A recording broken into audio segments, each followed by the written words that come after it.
یو ورځ د مصر والی عمر ابن العاص یو صحابي راولیږه چې د هغه نوم و، هغه نومېده څه ورته وایي، معاویه ابن خدیج نومېده. معاویه ابن خدیج ته یې ویلې وی ته لاړ سه فتح د اسکندریې سه یې وله. اسکندریه په مصر کې یو ښار ده د مدیترانې دریاب په غاړه باندې، د دې فتح سه یې وله. عمر ابن العاص معاویه ابن خدیج ته ویلې وی لاړ سه عمر رضی الله عنه باندې زیری وکړه او د مدینې خلکو ته زیری ورکړه چې الله عز وجل فتح د اسکندریې راوستله. نو کله چې معاویه ابن خدیج راغی جماعت ته راغی، د جماعت ته مسجد نبوي ته ناسته انتظار ده چې ګوري وه وړه نجلۍ راغلله جماعت ته. چې راغلله نو پوښتنه یې ترنه وکړله، وی ته څوک یې دلته جماعت کې ناست یې؟ ده ورته ویلې زه معاویه ابن خدیج یم، عمر ابن العاص قاصد او رسول را لېږلی یم. او د عمر رضی الله عنه سره مې هغه نجلۍ ولاړله منډه یې کړله. چې لاړله عمر صاحب ته یې وویلې چې یو سړی راغلی د مصر نه عمر ابن العاص را لېږلی، معاویه ابن خدیج نومیږي، نو ته ورسره وینې؟ ورته ویلې ورسه زر یې راوله. نو دی پوه سو طالبانو ځکه هلته جنګونه اشتباکات موجود ول. نو دی چې ور روان سو عمر رضی الله عنه طالبانو په یو لاس کې دا لنګ نیولی و، په بل لاس یې دا عربو کې یو عادت دا و طالبانو، تاسې د دې ته فکر وي عربو ټول عمر کالي نه دي اغوستلي. د نبی علیه السلام زندگی چې ګورئ، نبی علیه السلام به لکه د احرام غوندې نه د عرب داسې زندگی ډېره کوله. یو به لنګ و طالبانو کمیس به صحیح ده، نبی علیه السلام ته محبوب کمیس و، خو زندگی د عربو ډېره داسې وله.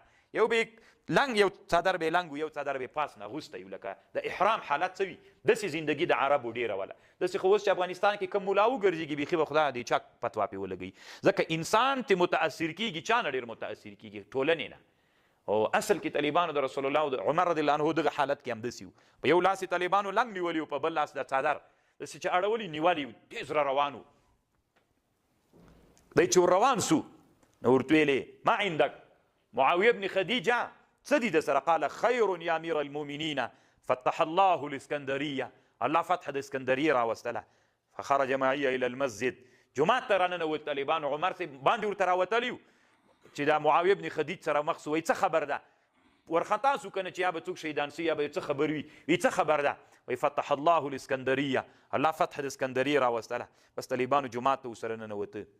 فقال للمؤذن اذن في الناس، غږ وکړه الصلاة جامعة، منځه وخت ده.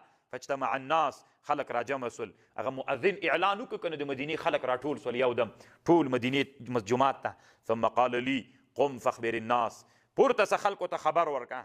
فقمت ودرېدم فاخبرتهم، خبر مې ورکړ چې الله عز وجل فتح د اسکندریې راوستله او زه له مصر نه راغلم، عمر ابن العاص راولېږلم، مسلمانان خوشحاله سول. فاخبرتهم ثم صلى ودخل منزله واستقبل القبلة فدعا بدعوات ثم جلس فقال يا جارية هل من طعام. چې کور ته ننوې استلم ډوډۍ راته راوړه، خوره تیل وچه ډوډۍ وه، د زیتونو تیل دا وچه ډوډۍ مو پکې چوکه کوله، خوړل مو خوره. ما د حیا د وجې نه خوړلی نه سو. بیا ویلې خوره، خو لنده دا چې ډوډۍ مې وخوړله، بې خرما راوړله، هغه مې وخوړله. وي ما ته حیا ډېره راتلله. وی ما ته ویلې چې ته خو جومات ته راغلی وې، ډېر وخت جومات کې ناست ولې، نو ته چې جومات کې ناست ولې دا خبر دې راوړی نو انتظار ولې ما ته، ولې دې ما ته خبر نه راوړ؟ څه دې ویلې دې ځان سره؟ ته خو ډېر مخته راغلی وې او ته نه جومات کې ناست ولې، خو کور ته به راغلی دروازه به دې ټکولې او خبر به دې راکړی. ته جومات کې ناست وې، تا ځان سره څه ویلې؟ دغه ټکی طالبانو ټکی ده. وی ما ورته ویلې قلت امیر المؤمنین قائل، وی ما ویلې امیر المؤمنین به د غرمې په خوب باندې ویده وي. دی څه ورته وایي بئس ما قلت او بئس ما ظننت لئن نمت النهار لاضيعن الرعيه، که زه د ورځې ویده سم لاضيعن الرعيه، رعیت به ضایع سي. زه د ورځې څنګه خوب وکړم، د دومره لویې اسلامي امپراتورۍ واک راکړل سوی ده، نو که زه د ورځې ویده سمه نو لاضيعن الرعيه، رعیت به ضایع سي، باید زه د رعیت کار وکړم. ولئن نمت الليله لاضيعن نفسي، نه د ورځې ویده کېږم نه د شپې، که د ورځې ویده سم رعیت به ضایع سي، او که د شپې ویده سم لاضيعن نفسي. فكيف بالنوم مع هذين یا معاویتو، کاشکې دې ښه کار دې نه ده کړی چې دا څنګه راغلی ډایرکټ به دې ما دروازه ټکولې وه، انتظار به دې نه و کړی. زه چې د اسلامي امت رهبر یم، زه به څنګه د ورځې ویده کېږم؟ نه ویده کېږم.